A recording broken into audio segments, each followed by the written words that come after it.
I was always I liked hot cars. I like fast cars. I had a 49 old, and we used 3rd Street in Jamestown as our drag strip from light to light, you know. Funny, I tried to out-drag the wrong guy down there, and he happened to be a constable from West Ellicott, so that ended my 3rd Street ambitions of being top king down there. But I was always interested in fast cars, NASCAR, and of course kind of led up to building our old Chevy Coupe there that looked like a race car, but it wasn't much of a race car. And but then going down to I believe I went to Jamestown Speedway before I went anywhere. They went down there. They had some really good drivers down there at the time, and so it just kind of evolved into going to Skyline and then State Line and just getting into it a little bit.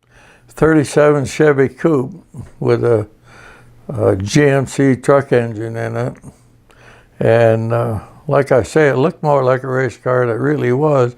But the hop around Jamestown Speedway was not really rough, but it was wavy. You could, get to going over the waves there, and they'd kind of throw you out of control if you didn't watch it, So I had several experiences down there that were enlightening. Got hopping one day, and there was no guardrails on the outside second turn there anyway, and got the back end over the bank, over the crown, the frame caught in the crown, and I went this way. I couldn't remember where I was for about an hour or so, I thought all of a sudden the races were over. Where have I been, But banged my head pretty good there. You talked about borrowing a hat from Bud Finale. Yeah, that was where I was wearing that, and it didn't fit good. And boy, I whacked my head on the roll bars when I was rolling there, and it was quite an experience. I did buy my own helmet. After that, it was kind of a Dean Layfield style, the old Cromwell, and I really admired Dean Layfield. I thought he was a real charger. He could get her done. But they had I remember one time down there going up to Jamestown, going up the backstretch, and just going into the turn, the guy come up and hit my front end, and I went right straight off the end of the 3rd turn there out into some poplar trees. I knocked down about 2 or 3 little poplar trees, busted them right off. Stopped pretty quick out there, I tell you, it wasn't bad. But that's the way it was down there. It was rough, but it was fun, and had some people I met. Kenny Johnson, he used to race down there, and Sammy, of course, and Pete Moyle. A guy up in Crystal Bend had a race car up there. I can't remember what his name was, but it was a coupe, and that, he kind of interested me. And but Al Stern, Dave Shaw, Freddie Knapp, they all raced down there. But it was a good trail. It was bigger than State Line. It was a good half mile, I think. And it would have been interesting to be there in the heyday of the thing. I'd like to seen some of them old cars. I guess it was around for quite a while. But some of them old cars that ran down there had done pretty good, and a lot of those guys that raced there really went on to be Rexford and Moore and all those guys.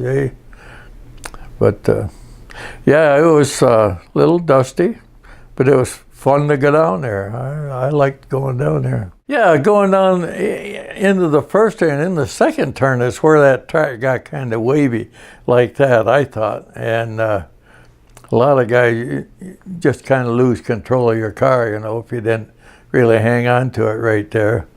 And that's where I rolled over right off that second turn there. And then going up into the third turn,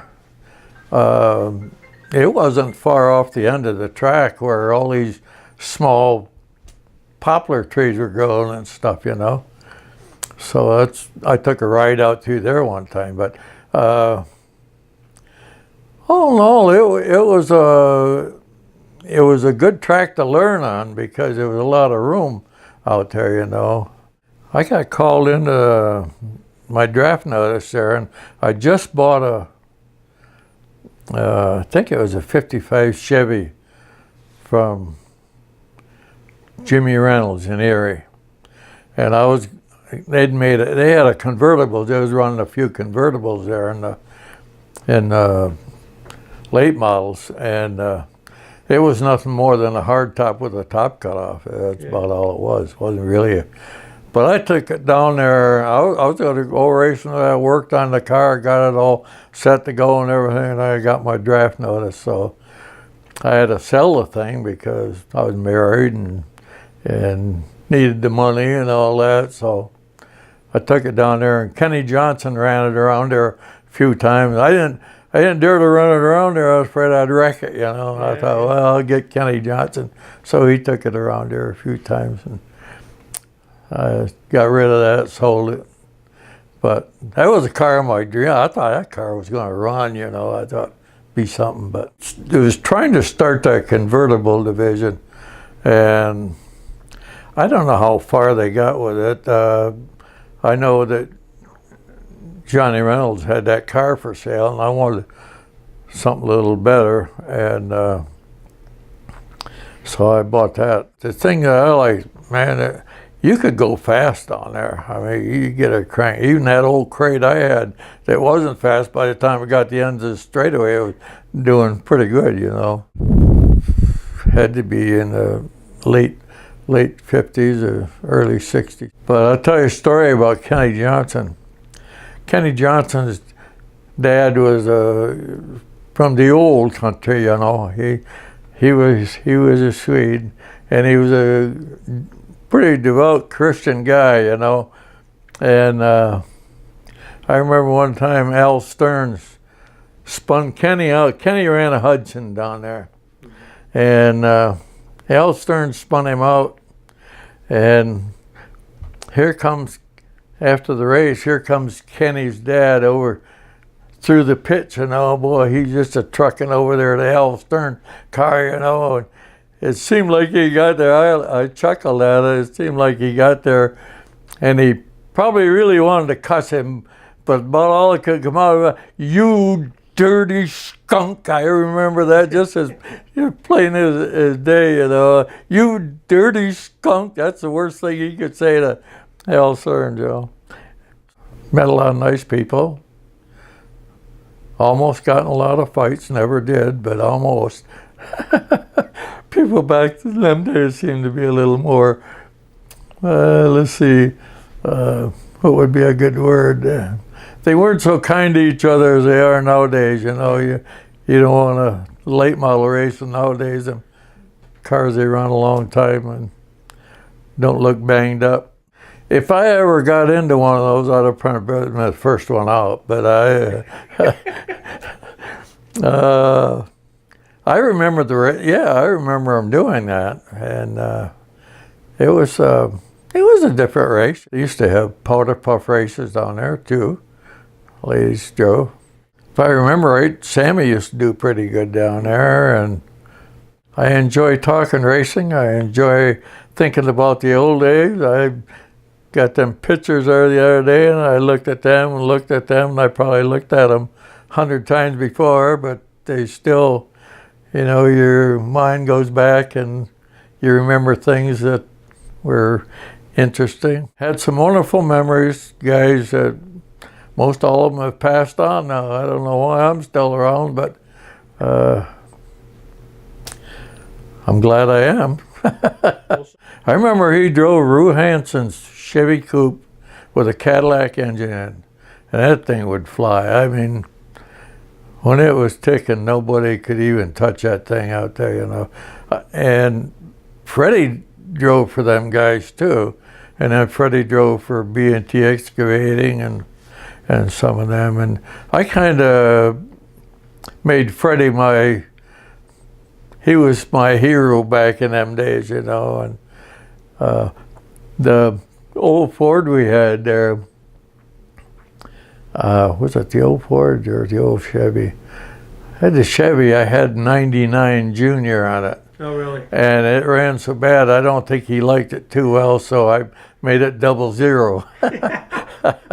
I was thinking the other day, you don't go to the races planning on finishing last. You go there, no matter how bad your car is, you always go there with the thought of winning. I mean, that's the idea. Maybe everybody will fall to the wayside and I can win or something, you know. But I thought, how many times, you know, they say, well, these guys, they just go to the track for the fun. Some of them maybe did, but I still think even if you're a loser, you go there with the thought of winning. Yep. Because that's the place to be, you know.